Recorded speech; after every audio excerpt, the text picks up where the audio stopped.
के नहीं लगाई, क्या कह के लगाई? हे यीशु दाऊद की संतान मुझ पर।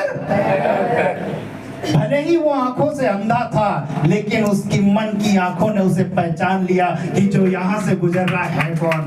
कई बार हम आंख होते हुए भी उसको पहचानते नहीं हैं। कई बार आंख होते हुए भी हम उसको नॉर्मल समझते हैं, अरे ठीक है ये है, छोड़ दो, हो गया। इसीलिए हम अंधे के अंधे रह जाते हैं, इसीलिए हम बीमार के बीमार रह जाते हैं।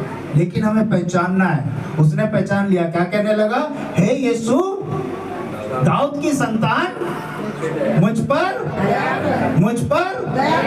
हालेलुया। क्या लिखा हुआ? क्या यीशु ठहरा? नहीं ठहरा, बिल्कुल नहीं रुका। मैं इस बात को समझता हूं, जब बाइबल को पढ़ेंगे तो लिखा हुआ है जब उसने आवाज लगाई यीशु ठहरा नहीं, वो आगे बढ़ गया, वो आगे निकल गया। क्या यीशु ने पहली बार में नहीं सुना होगा? बिल्कुल 100% सुना होगा, क्योंकि लिखा हुआ है वो मन की बातों को जानता है। आमेन, हालेलुया। इससे पहले कि हमारे मुंह से शब्द निकले वो जानता है कि तुम क्या बोलने वाले हो। उसने आवाज लगाई, उसने सुना नहीं, उसने फिर से आवाज लगाई, हे यीशु दाऊद की संतान मुझ पर दया कर। पहले धीरे था, जब उसने नहीं सुना तो और तेज हो गया। हमारी प्रॉब्लम क्या है? हम पुकारते नहीं सुनता है तो हम पुकारना बंद कर देते, यहीं पे हमारी हार है। चर्च जाते हैं, हम 2 हफ्ता गए, हमें फायदा नहीं मिला, हम चर्च जाना बंद कर देते हैं। क्यों? हमको फायदा नहीं हुआ, हमारी प्रार्थना सुनी नहीं गई, हमको जो प्रॉब्लम थी वो खत्म नहीं हुई, इसीलिए हमें चंगाई नहीं मिलती। इसके साथ भी है, इसने जब पहली बार पुकारा यीशु नहीं रुका तो ये भी कह सकता था, अरे क्या फायदा है यार, सुन ही नहीं रहा है, मत बोलो। लेकिन लिखा हुआ है और चिल्लाने लगा, और चिल्लाने लगा। और अगर आपकी प्रार्थना नहीं सुनी जा रही है, आप और ज्यादा प्रार्थना कीजिए, हालेलुया। और ज्यादा यीशु को पुकारिए, और ज्यादा उसकी तरफ देखिए। मैं आपको बताना चाहता हूँ यीशु ठहर जाएगा। आमीन। यीशु रुका नहीं, आगे बढ़ गया, वो और चिल्लाया। तो यीशु ने तो सुना ही सुना, साथ में और लोगों ने भी सुना। आगे क्या कहने लगे? चुप। क्या कहने लगे? क्या कहने लगे? जब आप यीशु को पुकारोगे ना, कोई तो है जो आपको चुप कराने आएगा। आप सब जानते हैं वो कौन है, उसका नाम भी लेना मुझे अच्छा नहीं लगता है ना? वो मेरी बीवी को चुप कराने के चक्कर में था, चुप, तू तो बीमार है, देख देख देख तेरे तो है ना दवाइयां चढ़ रही हैं, देख देख देख। अभी क्या है, तुम लखनऊ छोड़ के आए हो, मुंबई में आए हो, कुछ लोगों से विजिट करने आए हो, मत करो, यहाँ पड़े रहो, आराम करो। चुप कराने की कोशिश करता है, लेकिन हमें बर्तिमाई की तरह चुप नहीं होना है। हालेलुया। हमें और चिल्लाना है। लिखा हुआ है वो और ज्यादा चिल्लाने लगा, हे यीशु दाऊद की संतान मुझ पर दया कर। लिखा हुआ यीशु ठहर गया। आमीन, हालेलुया, हालेलुया। यीशु ठहर गया, और ठहरने के बाद उसने क्या कहा? उसे मेरे पास। कई बार आप अकेले नहीं आ सकते, आपको सहारे की जरूरत है, और उसी सहारे को देने के लिए परमेश्वर ने अपने दासों को रखा है। आमीन। अपने पास्टर का आदर करें। आप अकेले नहीं आ सकते, आप ऐसे शायद ऐसे चिकने गड्ढे में गिरे होंगे, आपको एक हाथ की या एक रस्सी की जरूरत है, और वो हाथ वो रस्सी हमारे पासवान है। Hallelujah, hallelujah.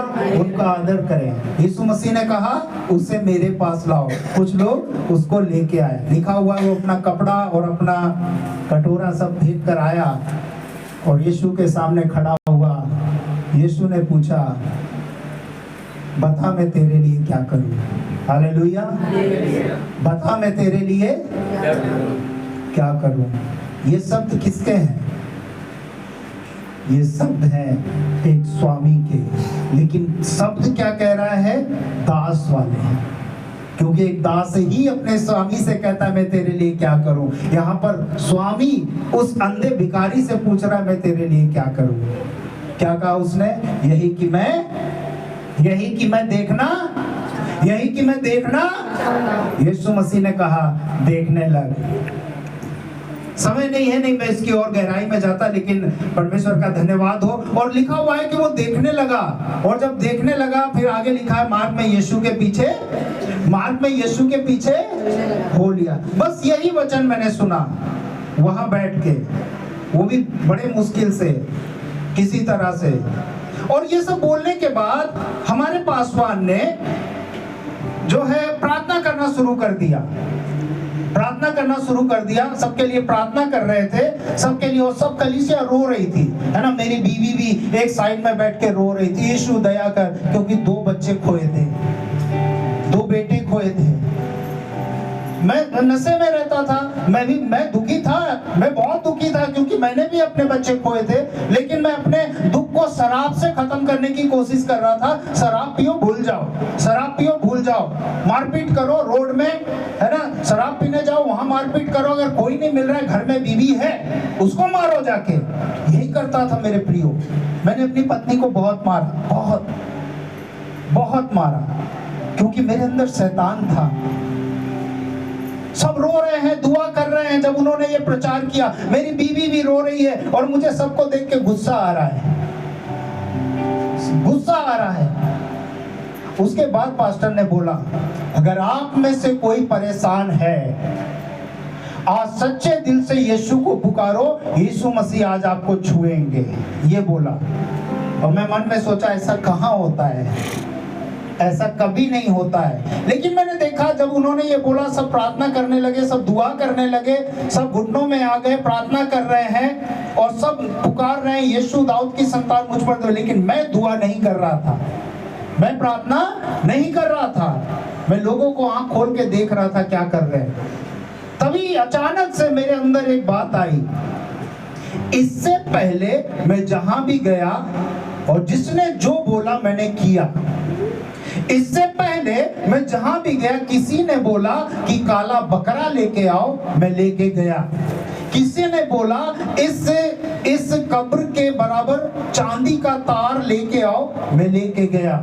किसी ने बोला ये लेकर आओ, मैं लेकर गया। किसी ने बोला वो लेकर आओ, मैं लेकर आया। किसी ने बोला इतना पैसा लेकर आओ, मैं लेकर गया। लेकिन ये आदमी मुझसे कुछ नहीं मांग रहा है। क्या आया मेरे मन में कि ये आदमी मुझसे कुछ नहीं मांग रहा है। इसने एक बार भी नहीं कहा कि तुम कुछ चढ़ाओ, केवल ये इतना कह रहा है, अगर तुम समस्या में हो, यीशु को पुकारो, वो आज तुम्हें छुएंगे। मेरे अंदर कुछ हुआ, मेरे अंदर कुछ बोलने लगा, और मैंने भी सोचा मैं यीशु को पुकारूंगा। Hallelujah, hallelujah. वहां बैठे बैठे ऐसे ही दरी में बैठे हुए थे सब। मैं भी वहां दरी में बैठा हुआ था। बैठा क्या, मैं फंस गया था। और मैंने भी सोचा ये कुछ नहीं मांग रहा है, केवल इतना कह रहा है, अगर आप समस्या में हो, यीशु को पुकारो, वो तुम्हें छुएंगे। मेरे प्रियो, जिंदगी में पहली बार मैंने यीशु को पुकारने की कोशिश की। पास्टर बार बार दोहरा रहे थे कि ये बोलो, ये बोलो, ये बोलो। मैं घुटनों पर बैठा हुआ था, क्योंकि जगह नहीं थी, बहुत कम जगह थी। जैसे यहाँ पर हम देख रहे हैं कि हम लोग इतना सट के बैठ, वैसे ही थे। तो मैं सुकड़ के वहां पे बैठा हुआ था, और मैं कोशिश कर रहा था कि मैं वो बोलूं जो पासवान कह रहा है। मैंने निर्णय लिया, मैं यीशु को पुकारूंगा। Hallelujah, hallelujah, hallelujah. शायद मेरी जिंदगी का सबसे अच्छा निर्णय यही था। शायद मेरी लाइफ का सबसे अच्छा निर्णय यही था कि मैं यीशु को पुकारूंगा। और मैंने वहीं पर उन शब्दों को सुना जो पासवान बोल रहे थे। क्या? हे यीशु नासरी, हे दाऊद के पुत्र यीशु, मुझ पर। मैं कहा मैं पुकारूंगा। और मैं वहीं पर घुटनों पे बैठा और धीरे से अपने हाथ जोड़े। पहली बार प्रार्थना करने जा रहा हूँ, शर्म आ रही है, कैसे प्रार्थना करूं, कैसे मुंह को खोलूं। मैंने इधर देखा, उधर देखा, कोई भी मुझे नहीं देख रहा है, क्योंकि किसी के पास इतना टाइम नहीं, क्योंकि सब प्रार्थना कर रहे हैं। और मैं वहीं पर अपनी आंखों को बंद करके अपने मुंह से बोलने जा रहा था, यीशु। हालेलुया। आपको मैं बताना चाहता हूँ, हालेलुया, मेरे मुंह से यीशु शब्द पूरा नहीं निकल पाया। ऐसा लगा किसी ने आकाश खोल दिया और मेरे सर के ऊपर किसी ने हाथ रखा। Hallelujah, hallelujah. ऐसा लगा किसी ने हाथ रख दिया, और जब वो हाथ मेरे ऊपर आया, मैं इतना रोया, इतना रोया, इतना रोया। मैं आपको सच बताऊं, जिस दिन मेरे पापा की डेथ हुई थी, मेरे पिता की मृत्यु हुई थी, मैं नहीं रोया था। लेकिन उस दिन मैं क्यों रो रहा हूं मुझे नहीं मालूम, मुझे नहीं मालूम मैं क्यों रो रहा हूँ, मुझे नहीं मालूम मुझे क्या हो रहा है। और मैं मन ही मन सोच रहा हूँ, चुप हो जाओ, लोग तुम्हें देख रहे होंगे, चुप हो जाओ, लोग तुम पर हंस रहे होंगे, चुप हो जाओ। लेकिन कौन चुप होता है? मैं दहाड़े मार मार के रो रहा था, चिल्ला चिल्ला के रो रहा था। और ये सिलसिला करीब 5 से 7 मिनट चला, और 5 से 7 मिनट बाद जब मैंने आंख खोली, सब कुछ बदल चुका था। हालेलुया। 5 से 7 मिनट बाद जब मैंने आंख खोली, सब कुछ बदल चुका था। वो बीवी, जो वो पत्नी जिसको देखकर मुझे गुस्सा आता था, उसके ऊपर मुझे प्यार आ रहा था। हालेलुया। वो पत्नी जिसको देखकर मुझे चिढ़न हो जाती थी, उसको देखकर मुझे तरस आता था, ये मेरी पत्नी है, मैंने इसे कितना मारा है। सब कुछ बदल गया था मेरे प्रियो। वो दिन है और आज का दिन है, हम मसीह के पीछे चलने लगे। हालेलुया, आमीन, हालेलुया। कभी भी फिर कलीसिया के दरवाजे पे नहीं, बिल्कुल आगे आके बैठना मेरा काम हो गया था। उसके बाद ये हो गया कि मुझे सबसे पहले जाना है, मुझे कुछ करना है, तो मेरी सेवकाई चर्च में झाड़ू लगाने से शुरू की। चर्च में सबसे पहले जाके झाड़ू लगाता था, पास्टर का पुलपिट साफ करता था, उनका गिटार साफ करता था, रखता था, और यही मेरी सेवकाई है, और इस सेवकाई को मैं आज तक कर रहा हूँ। Hallelujah, hallelujah. और उसी सेवकाई से परमेश्वर ने मुझे बढ़ाया है, मेरी पत्नी को बढ़ाया है। हालेलुया। मैं धन्यवाद देता हूँ परमेश्वर का इस पत्नी के लिए, जिसकी जिद की वजह से मैं चर्च में गया। अगर ये जिद नहीं करती, मैं चर्च में नहीं जाता। अगर ये जिद नहीं करती, मैं इसको चर्च में नहीं लेके जाता। मेरे प्रियो, केवल मेरी पत्नी, जिसने मेरे लिए प्रार्थना की, जिसने मेरे लिए आंसू बहाए, जिसकी वजह से आज मैं यहाँ हूँ और मैं आपसे बात कर रहा हूँ। हालेलुया। तो ये इस तरह से हमारी जिंदगी चली। हम लोगों ने बपतिस्मा लिया, प्रभु में आगे बढ़ने लगे। संतान नहीं है, बच्चे 2 मर चुके हैं, क्या करेंगे आगे? बीवी बीमार हो गई, मैं बीमार हो गया। ये प्रभु